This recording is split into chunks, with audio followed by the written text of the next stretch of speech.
Hi guys, welcome back to my channel. ಇವತ್ತಿನ ವಿಡಿಯೋದಲ್ಲಿ ನಾನು ನನ್ನ ಮಗುಗೆ ಒಂದು ಹೆಲ್ತಿ ಪೌಡರ್ನ ಮಾಡ್ಕೊಳ್ಳೋಣ ಅಂತ ಇದ್ದೆ. ಸೊ ಅದನ್ನು ನಿಮಗೂ ಕೂಡ ತೋರಿಸೋಣ, ಯಾರಾದರೂ ಪಾಪು ಇದ್ದರೆ ಅವ್ರಿಗೆ ಯೂಸ್ ಆಗುತ್ತಾ ಅಂತ ಹೇಳಿ ಈ ವಿಡಿಯೋ ಮಾಡ್ತಾಯಿದ್ದೀನಿ. ನಾನು ಹೇಗೆಲ್ಲ ಮಾಡ್ತೀನಿ, ಏನೇನು ಪ್ರೊಸೆಸ್ ಇದೆ ಅಂತ ಹೇಳಿ ತಿಳಿಸ್ಕೊಡ್ತೀನಿ.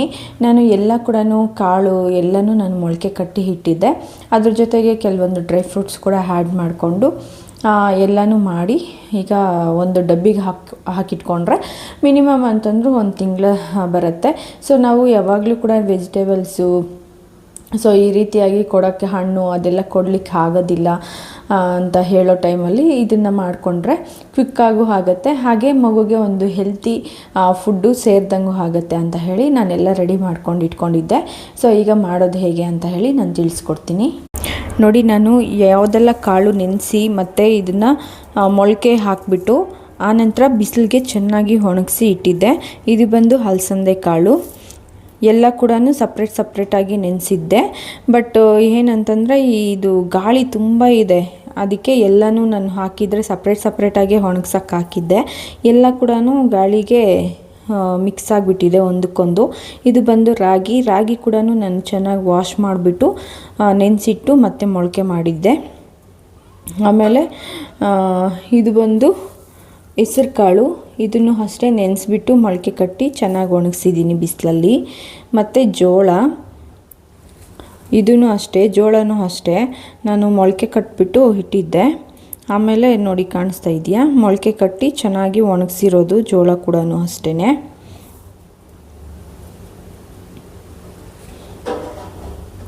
ಆನಂತರ ಗೋಧಿ ಕೂಡ ಅಷ್ಟೇ ನಾನು ಚೆನ್ನಾಗಿ ಮೊಳಕೆ ಕಟ್ಟಿ ಒಣಗಿಸಿರೋದು ಬಿಸಿಲಿಗೆ. ನೋಡಿ, ಕಾಣಿಸ್ತಾ ಇದೆಯಾ ಮೊಳಕೆ ಕಟ್ಟಿರೋದು, ನೋಡಿ ಈ ರೀತಿಯಾಗಿ ಮೊಳಕೆ ಕಟ್ಟಿ ಇಟ್ಟಿದ್ದೆ. ಇನ್ನು ಕಡಲೆಕಾಳು ಅಷ್ಟೇ ಮೊಳಕೆ ಕಟ್ಟಿ ಇಟ್ಟಿದ್ದೆ, ಬಿಸಿಲಿಗೆ ಹಾಕಿದ್ದೆ, ಮೊಳಕೆ ಕಟ್ಟಿಬಿಟ್ಟು ಒಣಗಿಸಿದ್ದೀನಿ. ಇನ್ನು ಸ್ವಲ್ಪ ಕಡಲೆನೂ ತಗೊಳ್ತಾ ಇದ್ದೀನಿ, ಯಾಕಂತಂದರೆ ಕಡಲೆ ಹಾಕಿದ್ರೆ ಆ ಮಗುಗೆ ತಿನ್ನೋವಾಗ ಟೇಸ್ಟ್ ಚೆನ್ನಾಗಿ ಅನಿಸುತ್ತೆ. ಸೊ ಹಾಗಾಗಿ ಕಡಲೆ ಕೂಡ ಹಾಕ್ತಾಯಿದ್ದೀನಿ. ಆಮೇಲೆ ಇದು ಮಖಾನೂ ಅಷ್ಟೇ ಹಾಕಿದ್ರೆ ಹೆಲ್ದಿ ಅಲ್ವಾ, ಅದಕ್ಕೆ ಒಂದು ಹೆಲ್ದಿಯಾಗಿರೋ ಸರಳಕ್ಕನ್ನು ತಯಾರು ಮಾಡ್ಕೋಬೋದು. ನಾವು ಶಾಪಲ್ಲೆಲ್ಲ ತೊಗೊಂಡು ಬರ್ತೀವಿ, ಬಟ್ ಅದು ಹೇಗಿರುತ್ತೋ, ಎಷ್ಟು ದಿನ ಸ್ಟೋರ್ ಮಾಡಿಟ್ಟಿರ್ತಾರೋ ನಮಗೆ ಗೊತ್ತಾಗಲ್ಲ. ಮತ್ತು ಯಾವ ಥರ ಅವರು ಪ್ರೋಸೆಸ್ಸಲ್ಲಿ ಮಾಡಿರ್ತಾರೋ, ಅದೆಲ್ಲ ಎಲ್ಲಿ ಒಣಗಿಸಿರ್ತಾರೋ, ಹೇಗೆ ಮಾಡಿರ್ತಾರೋ ಅದು ಗೊತ್ತಾಗಲ್ಲ. ಸೊ ಹಾಗಾಗಿ ನಾನು ಶಾಪಿಂದು ಅಡ್ವೈಸ್ ಮಾಡಲ್ಲ ಮಕ್ಕಳಿಗೆ. ಯಾಕಂತಂದರೆ ನ್ಯೂ ಬಾರ್ನ್ ಬೇಬೀಸು ತುಂಬ ಸೆನ್ಸಿಟಿವ್ ಇರ್ತಾರೆ ಮಕ್ಕಳು. ಅವ್ರಿಗೆ ನಮ್ಮ ಮನೆಯಲ್ಲಿ ನಾವು ಮಾಡಿಕೊಟ್ಟು ನಾವು ಹೇಗೆ ಪ್ರಿಪೇರ್ ಮಾಡ್ತೀವೋ, ನಮ್ಮಷ್ಟು ಹೈಜೀನಾಗಿ ಶಾಪ್ಸಲ್ಲೆಲ್ಲ ಪ್ರಿಪೇರ್ ಮಾಡಿರ್ತಾರೆ ಅಂತ ಹೇಳಿ ನಾವು ಹೇಳಕ್ಕೆ ಬರಲ್ಲ. ಸೊ ಹಾಗಾಗಿ ನಾನು ಮನೆಯಲ್ಲೇ ಪ್ರಿಪೇರ್ ಮಾಡ್ಕೋತಾ ಇದ್ದೀನಿ. ಇದು ಬಂದುಬಿಟ್ಟು ಸನ್ಫ್ಲವರ್ ಸೀಡ್ಸು, ಇದು ಕೂಡ ಹೆಲ್ತ್ಗೆ ಒಳ್ಳೆಯದಾಗಿರೋದ್ರಿಂದ ಇದನ್ನು ಕೂಡ ಮಿಕ್ಸ್ ಮಾಡೋಣ ಅಂತ ಹೇಳಿ ಅಂದ್ಕೊಂಡೆ. ಆನಂತರ ಇದು ಬಾದಾಮ್ ಕೂಡ ಮಿಕ್ಸ್ ಮಾಡ್ತಾ ಇದ್ದೀನಿ. ಆಮೇಲೆ ಇದು ಪಂಪ್ಕಿನ್ ಸೀಡ್ಸು ಕೂಡ ಮಿಕ್ಸ್ ಮಾಡಿ ಈಗ ಪ್ರಿಪೇರ್ ಮಾಡೋಣ ಅಂತ ಹೇಳಿ ಅಂದ್ಕೊಂಡೆ. ಸೊ ಇಷ್ಟು ಕೂಡ ನಾನು ಮಗುಗೆ ಅಂತ ಹೇಳಿ ಮಾಡ್ತಾ ಇರೋದು. ನೋಡಿ ಏನೇನು ಕಾಳು ತಗೊಂಡಿದ್ದೀನಿ ಅಂತ ಹೇಳಿ, ಅಲಸಂದೆ ಕಾಳು ಮತ್ತು ರಾಗಿ, ಹೆಸರು ಕಾಳು, ಜೋಳ, ಗೋಧಿ, ಕಡಲೆಕಾಳು, ಕಡಲೆ, ಆಮೇಲೆ ಇದು ಫುಲ್ ಮಖಾನ, ನೆಕ್ಸ್ಟು ಬಾದಾಮು, ಸನ್ಫ್ಲವರ್ ಸೀಡ್ಸು, ಆನಂತರ ಪಂಪ್ಕಿನ್ ಸೀಡ್ಸು. ಈಗ ಮಾಡೋದು ಹೇಗೆ ಅಂತ ಹೇಳಿ ನೋಡೋಣ. ಈಗ ಅದನ್ನ ಪ್ರಿಪೇರ್ ಮಾಡ್ಕೊಳ್ಳೋದಕ್ಕೆ ಫಸ್ಟು ಸ್ಟವ್ ಹಚ್ಕೊಳ್ಳೋಣ. ಸ್ಟವ್ ಹಚ್ಬಿಟ್ಟು ಒಂದು ಕಡಾಯಿ ಥರದ್ದು ಇಟ್ಕೋಬೇಕು. ಒಂದೊಂದಾಗೆ ನಾವು ಹುರ್ಕೋಬೇಕು. ಏನೆಲ್ಲ ನಾವು ಸಪ್ರೇಟಾಗಿ ನೆನೆಸಿಟ್ಟಿದ್ವಲ್ಲ ಅದನ್ನೆಲ್ಲ ಕೂಡ ನಾವು ಒಂದೊಂದಾಗೆ ಹುರ್ಕೋಬೇಕು. ನಾನು ಮೊದಲಿಗೆ ರಾಗಿ ಹಾಕ್ಕೊಳ್ತಾ ಇದ್ದೀನಿ. ರಾಗಿ ಹಾಕ್ಕೊಂಡು ಹುರ್ಕೋತಾ ಇದ್ದೀನಿ. ಹುರ್ಕೋಬೇಕು ಅಂತಂದರೆ ತುಂಬ ತೀರಾ ಅದನ್ನು ಹೇಗೆ ಅಂತ ತುಂಬ ರೋಸ್ಟ್ ಮಾಡಿಬಿಡಬಾರ್ದು. ತುಂಬ ರೋಸ್ಟ್ ಮಾಡಿದ್ರೆ ಹೇಗೆ ಆಗುತ್ತಂದರೆ ಅದು ಒಂಥರ ಸೀದೋಗಿರೋ ಸ್ಮೆಲ್ ಬರುತ್ತೆ, ಮಕ್ಳಿಗೆ ಅಷ್ಟೊಂದು ಇಷ್ಟ ಆಗಲ್ಲ. ಸೊ ಹಾಗಾಗಿ ಒಂದು 2 ನಿಮಿಷ ಎಲ್ಲನೂ ರೋಸ್ಟ್ ಮಾಡಿಕೊಂಡ್ರೆ ಸಾಕಾಗುತ್ತೆ. ಎಲ್ಲ ಕೂಡ ಒಂದು 2 ನಿಮಿಷ ರೋಸ್ಟ್ ಮಾಡಿಕೊಂಡ್ರೆ ಸಾಕಾಗುತ್ತೆ. ಇದನ್ನು ಹೆಲ್ತಿ ಪೌಡರು ಒಂದು ಸರಿ ಮಾಡಿ ಇಟ್ಕೊಂಡ್ಬಿಟ್ರೆ ನಾವು ಮಕ್ಕಳಿಗೆ ಏನಾದರೂ ನಾವು ಬ್ಯುಸಿ ಟೈಮಲ್ಲಿ ತರಕಾರಿ ಅದೆಲ್ಲನೂ ಬೇಯಿಸಿ ಕೊಡ್ಲಿಕ್ಕೆ ಆಗಲ್ಲ ಅಂತ ಹೇಳಿದಾಗ ಇದನ್ನು ಮಾಡಿಕೊಟ್ಬಿಟ್ರೆ ಸರಿ ಥರ ಸೊ ತಿನ್ಕೊತಾರೆ. ಆವಾಗ ನಮಗೂ ಒಂದು ಸ್ಯಾಟಿಸ್ಫ್ಯಾಕ್ಷನ್ ಇರುತ್ತೆ, ಮಕ್ಕಳಿಗೆ ಒಂದು ಆರೋಗ್ಯವಾಗಿರೋ ಊಟ ಕೊಟ್ಟಿದ್ದೀವಿ ಈ ಟೈಮಲ್ಲಿ ಅಂತ ಹೇಳಿ. ಸೊ ಹಾಗಾಗಿ ಇದನ್ನು ಎಲ್ಲ ಪ್ರಿಪೇರ್ ಮಾಡ್ಕೋಬೇಕು. ಇನ್ನು ಶಾಪಲ್ಲಿ ಸಿಗೋ ಸೆರ್ಲೆಕ್ಕು ಅದೆಲ್ಲ ಹೇಳ್ತೀರಾ, ಅದೆಲ್ಲ ಹೇಗೆ ಮಾಡಿರ್ತಾರೋ ಗೊತ್ತಿಲ್ಲ. ನಮ್ಮ ಮಕ್ಕಳಿಗೆ ನಾವು ಪ್ರಿಪೇರ್ ಮಾಡಿಕೊಟ್ರೆ ಅದು ನಮಗೊಂಥರ ಕಾನ್ಫಿಡೆನ್ಸ್ ಇರುತ್ತೆ. ಸೊ ನಾವು ಪ್ರಿಪೇರ್ ಮಾಡಿರೋದು ತುಂಬ ಹೆಲ್ದಿಯಾಗಿರುತ್ತೆ ಆ್ಯಂಡ್ ತುಂಬ ಹೈಜೀನಾಗಿ ಮಾಡಿರ್ತೀವಿ ಅನ್ನೋ ಒಂದು ಕಾನ್ಫಿಡೆನ್ಸ್ ಇರುತ್ತೆ. ಸೊ ಹಾಗಾಗಿ ನಾನೇ ಮನೇಲಿ ಪ್ರಿಪೇರ್ ಮಾಡ್ತಾ ಇರೋದು. ಈಗ ನಾನು ರಾಗಿ ಹುರ್ಕೊಂಡಾಯಿತು, ಅದೇ ಪ್ಯಾನ್ಗೆ ಜೋಳ ಹಾಕ್ಕೋತಾ ಇದ್ದೀನಿ. ಅದೇ ಫ್ಯಾನ್ಗೆ ಜೋಳನೂ ಕೂಡ ಹಾಕ್ಕೊಂಡು ಹುರ್ಕೋಬೇಕು.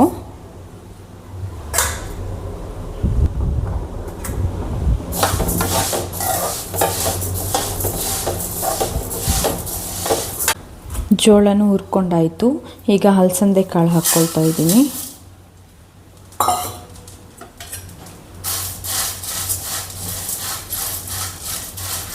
ಈಗ ಹೆಸರು ಕಾಳು ಹುರ್ಕೊತಾ ಇದ್ದೀನಿ.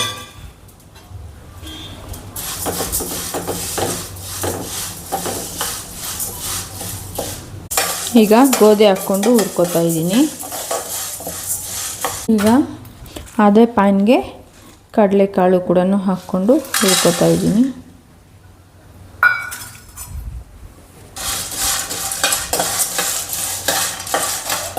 ಈಗ ಕಡಲೆಬೇಳೆನೂ ಹಾಕ್ಕೊಂಡು ಹುರ್ಕೊತಾ ಇದ್ದೀನಿ.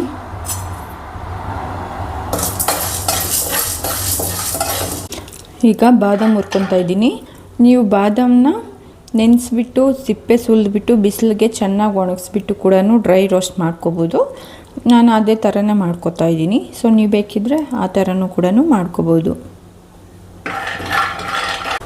ಈಗ ಸನ್ಫ್ಲವರ್ ಸೀಡ್ಸ್ನ ಹಾಕ್ಕೋತಾ ಇದ್ದೀನಿ. ಹಾಗೆಯೇ ಕುಂಬಳಕಾಯಿ ಬೀಜ ಪಂಪ್ಕಿನ್ ಸೀಡ್ಸ್ ಕೂಡ ಹಾಕ್ಕೊಂಡು ಹುರ್ಕೋತಾ ಇದ್ದೀನಿ.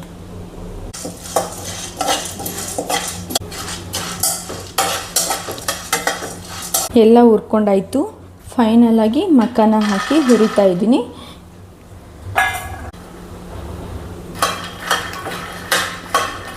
ಈಗ ಸ್ಟವ್ ಆಫ್ ಮಾಡಿಬಿಟ್ಟಿದ್ದೀನಿ. ಆಫ್ ಮಾಡಿಬಿಟ್ಟು ಜೀರಿಗೆ ಒಂದು ಸ್ವಲ್ಪ ಹಾಕ್ಕೊಳ್ತಾ ಇದ್ದೀನಿ.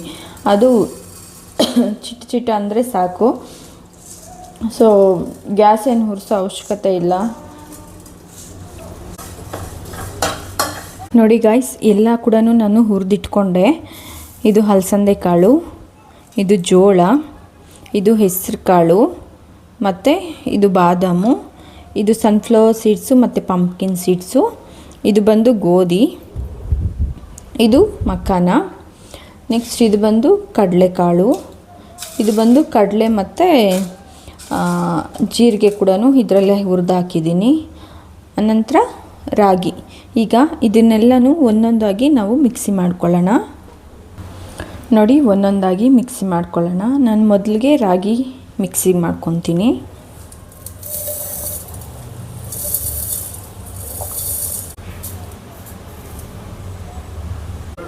ಈಗ ನಾವು ಮಿಕ್ಸಿ ಮಾಡಿರೋದೆಲ್ಲ ಪುಡಿನ ಇದರಲ್ಲಿ ಹಾಕ್ಕೊಂಡು ಇಟ್ಕೊಳ್ಳೋಣ. ನಂತರ ನಾವು ಜರಡಿ ಮಾಡ್ಕೋಬೇಕಾಗತ್ತೆ. ನೆಕ್ಸ್ಟು ಜೋಳ ಹಾಕ್ಕೋತೀನಿ.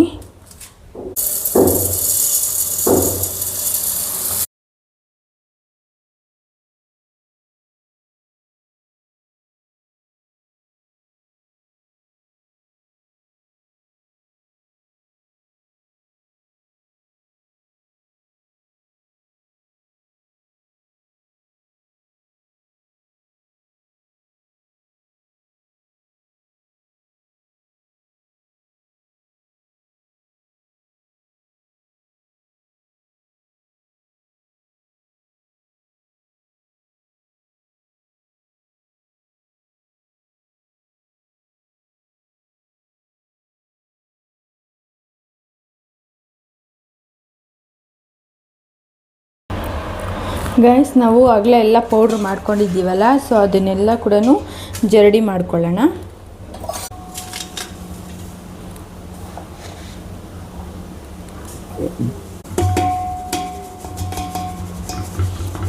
ಈ ರೀತಿಯಾಗಿ ಜರಡಿ ಮಾಡಿಕೊಂಡ್ರೆ ಇನ್ನು ಇನ್ ಕೇಸ್ ನುಣ್ಣಗೆ ಯಾವುದಾದ್ರೂ ಆಗಲಿಲ್ಲ ಅಂತ ಹೇಳಿದ್ರೆ ಮತ್ತೇನು ನಾವು ಮಿಕ್ಸಿ ಮಾಡಿಕೊಂಡು ನುಣ್ಣಗೆ ಮಾಡಿಕೊಂಡು ಮಿಕ್ಸ್ ಮಾಡ್ಕೋಬೋದು.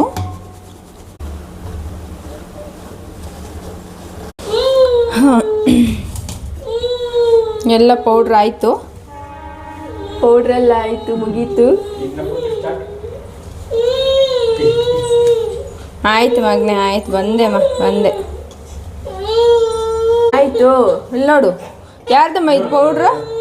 ಯಾರಿಗಿದು? ಯಾರಿಗಿದು ಮಗನೇ? ನಿನಗೆ. ಆಯ್ತಮ್ಮ, ಇಲ್ಲಿ ನೋಡು.